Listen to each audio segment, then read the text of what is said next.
अंग्रेजों द्वारा उपहार स्वरूप प्राप्त नहीं हुई है। इस अनमोल आजादी को पाने के लिए हमारे पुरखों ने असंख्य बलिदान दिए हैं।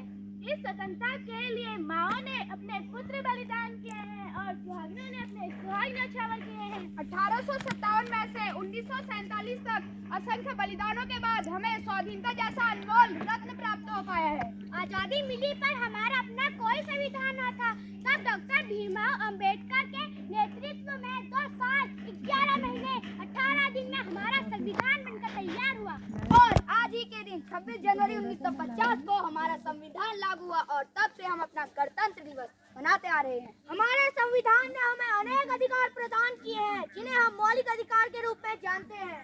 तो आइए अब हम देखते हैं संविधान ने हमें क्या क्या अधिकार दिए हैं। सुनो सुनो भाई सुनो सुनो, ध्यान लगाकर सुनो सुनो, सुनो सुनो भाई सुनो सुनो, ध्यान लगाकर सुनो सुनो। सुनो सुनो क्या सुनो सुनो? कौन हो तुम लोग और क्या सुनाना चाहते हो? बोलो। मैं इस देश का संविधान हूँ। क्या आप जानते हैं इस देश के संविधान के बारे में?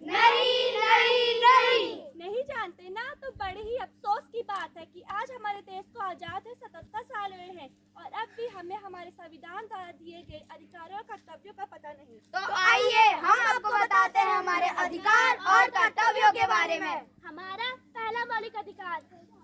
पापा पापा क्या हुआ? पापा मुझे दिल्ली जाना है। क्या दिल्ली जाना है? क्यों? पापा मेरे विद्यालय की ओर से सभी को दिल्ली ले जा रहे हैं। नहीं, तुम एक लड़की हो, इतनी दूर तुझे मैं नहीं भेज सकता। पापा प्लीज। नहीं, जाओ जाकर अपना काम करो। पापा पापा अरे मेरे लाल आ गया तू? हाँ पापा। कहाँ था? दोस्तों के साथ मजे कर रहा था। अरे वाह, मजे किए? हाँ बहुत।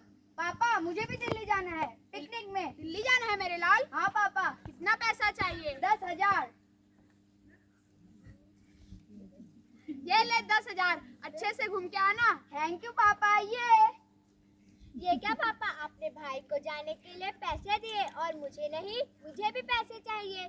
खामोश, आवाज नीची। तुम एक लड़की हो, इतनी दूर तुम्हें जाने का कोई अधिकार नहीं है। मैं एक लड़की हूँ तो क्या हुआ? मुझे भी आजादी का अधिकार है, मुझे भी स्वतंत्रता का अधिकार है। क्या स्वतंत्रता का अधिकार? हाँ स्वतंत्रता का अधिकार। स्वतंत्रता का अधिकार।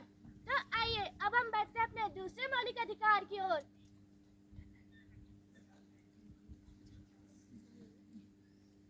अब तो आदत सी हो गई है। क्या हुआ? देखकर नहीं चल सकते? क्या हुआ भाई, तुम भी तो देखकर चल सकते थे ना। तुम खुद गिर कर चल रहे हो और मुझे भी गिरा दिया। ऊपर से मुझे उल्टा जवाब दे रहे हो। मेरे सारे कपड़े खराब कर दिए, अंधा कहीं का। हाँ मैं अंधा हूँ, इसमें मेरा क्या दोष? तुम ही बताओ। मैं अंधा हूँ, इसमें मेरा क्या दोष? भगवान ने मुझे ऐसा बनाया तो क्या मैं देश का नागरिक नहीं हूँ? मुझे समानता का अधिकार नहीं है? क्या समानता का अधिकार? हाँ समानता का अधिकार। समानता का अधिकार, समानता का अधिकार। तो आइए अब हम बढ़ते हैं अपने तीसरे मौलिक अधिकार की ओर। अरे तुम यहाँ? हाँ मैं यहाँ। इतने महंगे और अमीरों के कॉलेज में तुम यहाँ क्या कर रही हो? मैंने अपनी पढ़ाई के लिए यहाँ एडमिशन लिया है। इस कॉलेज में, लेकिन तुम तो एक गरीब किसान की बेटी हो और इतना खर्चा? तुम इसकी चिंता मत करो, इसमें सरकार मेरी मदद कर रही है और मुझे स्कॉलरशिप भी मिला है।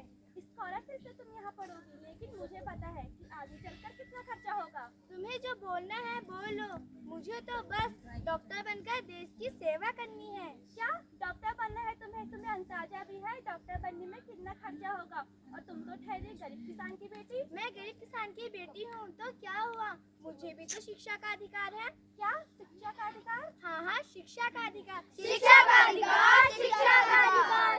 तो आइए अब हम बढ़ते अपने चौथे मौलिक अधिकार की ओर। अरे रुको, देख के नहीं चल सकते? सिग्नल तोड़ते हुए जा रहे हो। दिखाई दे रहा है, लेकिन मुझे जल्दी जाना है।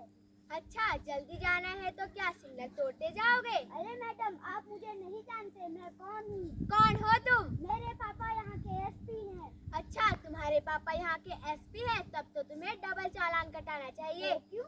क्योंकि कानून सबके लिए बराबर है, कोई ऊंचे पद पर नहीं और कोई नीचे पद पर नहीं, सबको संवैधानिक अधिकार है। क्या संवैधानिक अधिकार? हाँ संवैधानिक अधिकार। संवैधानिक अधिकार, संवैधानिक अधिकार। तो आइए अब हम देखते हैं अपने पांचवा मौलिक अधिकार।